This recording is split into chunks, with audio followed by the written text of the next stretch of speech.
नाही अनेक प्रमाण तन धन तृणजोन.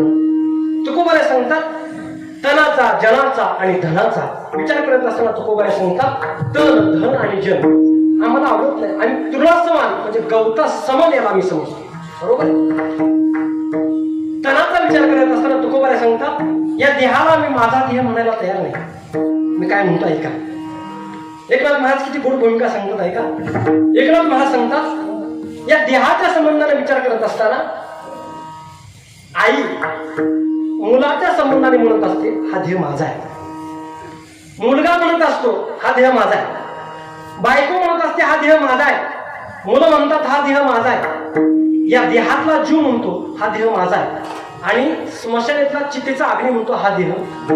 आता मला सांगा देहाला तर एवढी वाटेकरी असतील तर तुकोबारे सांगतात देश वेश हे माझा सहज करू सत्ता कवनावरी पाय डोळे म्हणता माझे तेही कैसा मोकळे. महाराज सांगतात या देहाला एवढी वाटेकरी असतील त्या देहाला मी माझा देह म्हणायला तयार नाही. मग जनाचा विचार करा. जनाचा आपण जर विचार करायला लागलो तर महाराज सांगतात जन हे सुखाचे दिला घेतल्याचे. महाराज सांगतात जनाचाही आम्ही विचार करत नाही.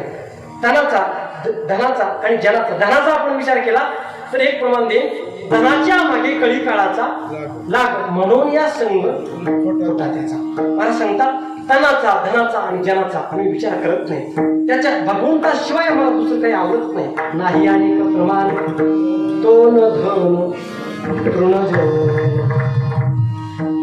महाराज एका साधकाने विचारलं महाराज तुम्ही जीवन जगत असताना एखादा नियम वगैरे काही केलाय का. कारण जीवनामध्ये नियमाला फार महत्व आहे. नियमाशिवाय आपलं जीवन परिपूर्ण होत नाही. आयुष्यामध्ये कुठला ना कुठला नियम असला पाहिजे. साधकाने विचारलं महाराज एखादा नियम वगैरे केलाय का. तुकोबारे सांगतात नियम केलाय म्हटले मरणासन्न जरी अवस्था आम्हाला प्राप्त झाली तरी आम्ही आमचा नियम चुकू देत नाही. पडता जड भारी नेमा न तडी निधारी. किती तुकोबाला गोड सांगतात बघा. तुकोबाला सांगतात आम्हाला मरणासन्न जरी अवस्था प्राप्त झाली तरी आम्ही आमचा नियम चुकू देत नाही. आमचा आम्ही नियम केला म्हटले. तुकोबाराचा नियम होता दर महिन्याच्या एकादशीला तुकोबारा पंढरपूरला यायचे. पंढरपूरचे वारकरी होते. एके दिवशी असं झालं तुकोबारा पायी वारी करत करत पायी तीर्थयात्रा करू म्हटल्याप्रमाणे पायी तीर्थयात्रा करत होते आणि फलटणमध्ये तुकोबारे आले. आणि आल्यानंतर तुकोबारांच्या पायाला नारू नावाचा रोग झाला. आता जुन्या लोकांना माहित असेल मी नुसतं नाव ऐकलं बरोबर आहे. पायाला रोग झाला आणि तुकोबारांचा पाय सुजला. पाय पुढे टाकू दे नाही केलं. मग ते पाय सुजला पाय दुखायला लागला. मग काय करावं तुकोबारा फलटणमध्ये थांबले. नवमीचा दिवस होता. तुकोबारांना वाटायला लागलं आज नवमीचा दिवस आहे. नवमीला आपण कुठं असलं पाहिजे पंढरपुरामध्ये असलं पाहिजे. तुकोबारांना वाईट वाटायला लागलं. पण पाय सुजलेला होता.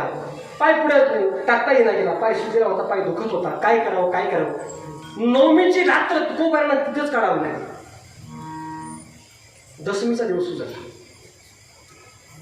तुकोबारांनी विचार केला कमीत कमी आपण दशमीला तरी कुठं पाहिजे पंढरपूरला पाहिजे. जुन्या नियम आमच्या गुरुवारी सांगत असतात पहिले वारकरी जर दशमीला वारकरी पंढरपुरात आला नाही तर तो गेला असं म्हणायचे. बरोबर आहे का. म्हणजे आला नाही तर तो गेला असं म्हणायचे. म्हणजे नियम काय दशमीला वारकरी कुठं पाहिजे पंढरपुरात पाहिजे. तुकोबारांच्या डोळ्यात अश्रू यायला काय करावं. आज आपला नियम चुकला. आज आपण पंढरपुरामध्ये पाहिजे होतं. तुकोबारांच्या डोळ्यामध्ये अश्रू यायला लागले. तुकोबारा अगदी त्या मंदिरामध्ये झोपलेले होते. एकादशीचा दिवस उजळला. अगदी सकाळी पहाटेपासून सगळी भक्त मंडळी भगवंताचं दर्शन घेण्याकरता येत होते. ज्ञानोबा आहे तुकोबारा आहे नाथ महाराज ज्ञानोबा आहे नाथ महाराज नामदेव आहे सगळी संत मंडळी येत होती. 12 वाजले. भगवंताच्या लक्षामध्ये आलं तुकोबारांना माझ्याकडे यायला कधी तितका उशीर झाला नाही. मग आज 12 वाजले तरी तुकोबारा माझ्याकडे आले नाही. नेमकं काय कारण असेल. भगवंताला डोळे झाकले. अंतर्ज्ञानानं पाहिलं तर भगवंताच्या लक्षामध्ये आलं की तुकोबारांच्या पायाला रोग झाला. तुकोबारांचा पाय सुजलाय. तुकोबाराला उठता येणं गेलं बसता येणं गेलं. काय करावं. एकादशीचा दिवस होता. ऐका भगवंताला रुक्मिणी मातेच्या हाताला धरून सांगितलं, ए रुक्मिणी चल म्हणते. रुक्मिणी मातेने सांगितलं, एकादशीचा दिवस आहे, कुठं जायचं? चल म्हणते. तुकोबारांच्या पायाला नारळाचा रोग झालाय, तुकोबारांचा पाय सुजलाय, तुकोबारांना आपल्याकडे येता येत नाही म्हणून काय झालं, आपण तुकोबारांकडे जाऊ. रुक्मिणी मातेला घेतलं, तुकोबारा कुठे गेले? फलटणला गेले. तुकोबारा झोपलेले होते.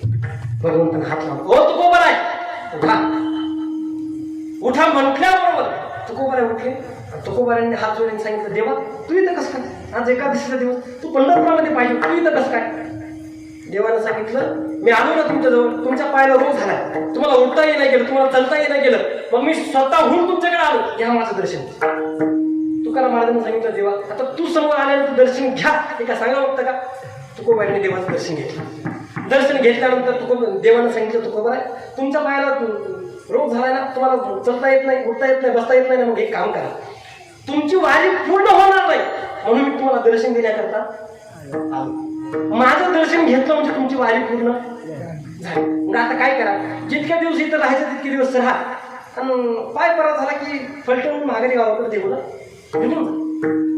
आता तुकोबारा किती गमतीनं बोलतात ऐका. तुकोबारा म्हणतात, देवा म्हणजे फक्त तुझ्या दर्शनानं वारी पूर्ण होते असं तुला म्हणायचं का? भगवंतांना सांगितलं, मला तरी असंच वाटतं. म्हणजे लोक कशा करता येतात? दर्शन घेण्याकरता येतात, नाही नाही दर्शन भेटलं तर पास काढून घेतात, बरोबर आहे का? दर्शन घेण्याकरता येतात, बरोबर आहे का? भगवंतांना सांगितलं, मला तरी असंच वाटतंय की माझ्या दर्शनानं वारी पूर्ण होते. तुकोबारा काय म्हणतात ऐका.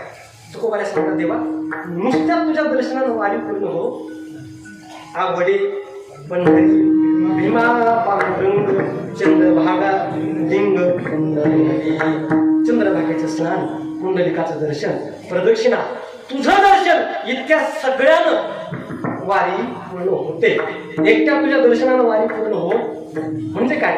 तुकोबारा मरणासन्न अवस्थेला जरी प्राप्त झाले तरी तुकोबाराने आपल्या जीवनाचा नियम चुकू दिला नाही. पडता जड भारी नेमा न कळी निर्धारी. विठाला